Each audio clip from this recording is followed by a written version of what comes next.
been in a Nerf war and you're just slaying people with your Dart Tag Hyperfire and just kind of wished, man, this thing is really freaking cool, but I wish it was bigger and awkward and made sounds and looks like something from Transformers?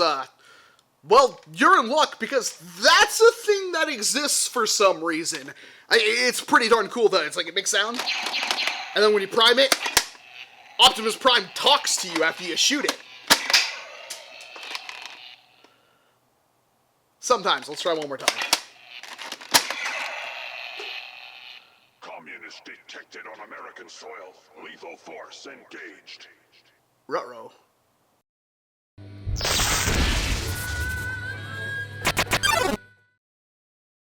So no, unfortunately, this thing does not quote Liberty Prime, it quotes Optimus Prime.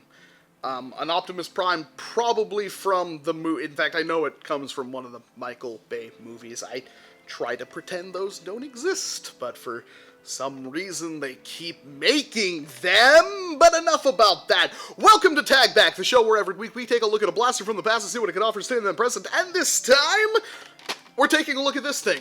It's like the Robo Power Optimus Prime blaster. It's got a really stupidly long name that I can never freaking remember no matter what I do, but maybe the name isn't the important thing. This is a blaster that came out in 2011 to promote Dark Side of the Moon or something, Transformers. I don't freaking care. I don't think anybody actually cares. But the funny thing about that is that this is a Nerf blaster for all intents and purposes, and yet nowhere on the box of the blaster does it say Nerf.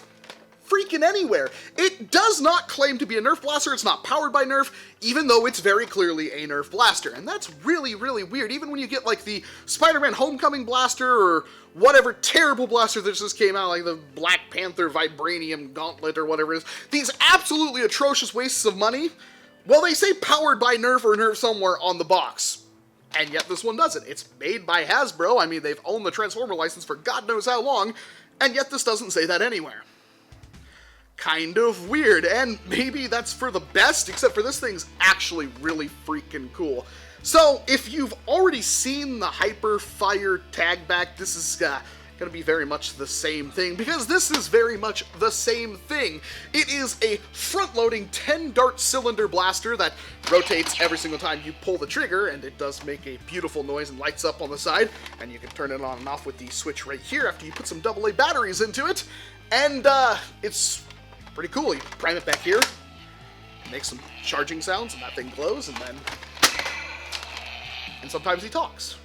I am Optimus Prime. Pretty freaking cool. If I was, 8 years old and I got this, and it's really nice because after I lost all the darts and Mom refused to buy me any more, because trust me, that's a thing that's going to happen, then it still does some things. And I can still have some fun with it and have this weird thing. Maybe it's a gun from the actual movie. I have no clue. It's a bizarre product. And it's a reshell, a complete reshell of an older Nerf blaster. And yet, because of what it is, being the Hyperfire, the old one, not the cool new one, this thing performs admirably. It's actually really freaking good. Stock performance is okay. I mean, it's still better than a Maverick or anything like that, but man, once you get up to like the angled shots and stuff, this thing with stock Elite darts shoots like none other. I was really impressed with how well this thing shot. I was clearing some Elite distances using this garbage, and that is absolutely mind-blowing to me. This thing was sent to me some time ago by one Bobo Lolo, so if you're interested in his channel, there will be a card in the corner or in the description below. You should go raid one of his videos with some kind of Walcom-related comment. You guys discuss it down in the comment section. I'm not very good at that. All I'm good at is rambling about these freaking blasters, and, well, the Point is, why would you use this today? Well, because of it being a direct prime plunger blaster, it's actually really powerful and really good to mod. You can put a spring upgrade, you can make the seal better, there's a lot of things you can do to get more power out of your Optimus Prime blaster here, and, well, that's always something we like. And you may like the actual shape of this thing and the fact that it's a front-loading turret, although it is physically massive, it is way bigger than any strong arm or anything. You get 10 shots with it. And you make noise. And it can be reasonably good for what it is. So there is a lot to love here. It's definitely something different that you could bring to a war, and I will not be surprised if this thing can't reach some pretty good velocities. Maybe 80, 90 FPS with a proper spring upgrade like a K26 or something like that. The thing that's going to get you the most is going to be this priming mechanism, because of course that's going to be indirect from the actual plunger tube, but still, like, there's some good performance to be had with this thing, and even stock, it can compete with stock Elite blasters for what it is. I like that a lot. It's not something that you necessarily need to run out and get. When it originally came out, it was like $30, and I've honestly never seen one of these at a thrift store, but this is like a color scheme I'm not normally looking for. But if you do find one, it's worth picking up, especially if it's in decent condition. My only real gripes about anything are the fact that it has these like weird ball things on the bottom of the grip here, and they kind of dig into my hand if I hold it wrong. I have somewhat small hands, but it is a rather large grip, and I like the 2-finger trigger. So that's something that you could take away from this. It's very similar. It's a Hyperfire. It's really hard for me to make a video about another Hyperfire when it is in fact a Hyperfire. But I was very impressed with how this thing performed, and I honestly think it's something you may want to look into using. It's definitely different than anything else in your field, and it would be something it makes lights and sounds and noise. It's not a flywheel blaster, and it's actually performing good. So yeah, I would actually give this somewhat of a recommendation.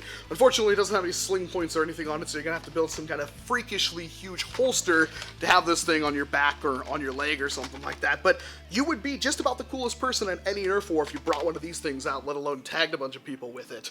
Let me know what you think about the Optimus Robo Prime Blaster. Frickin' Hasbro. Down in the comment section below, and if you have any interesting mod ideas for it, I would love to hear them. This thing was lost for quite some time. That's the only reason why I'm getting around to it today. It was actually in my box of Vigilons, because I have a box dedicated exclusively to Vigilons because I have so many of them. I'm Walcom S7, thank you very much for watching this video, and of course I hope to see you in an entirely different one.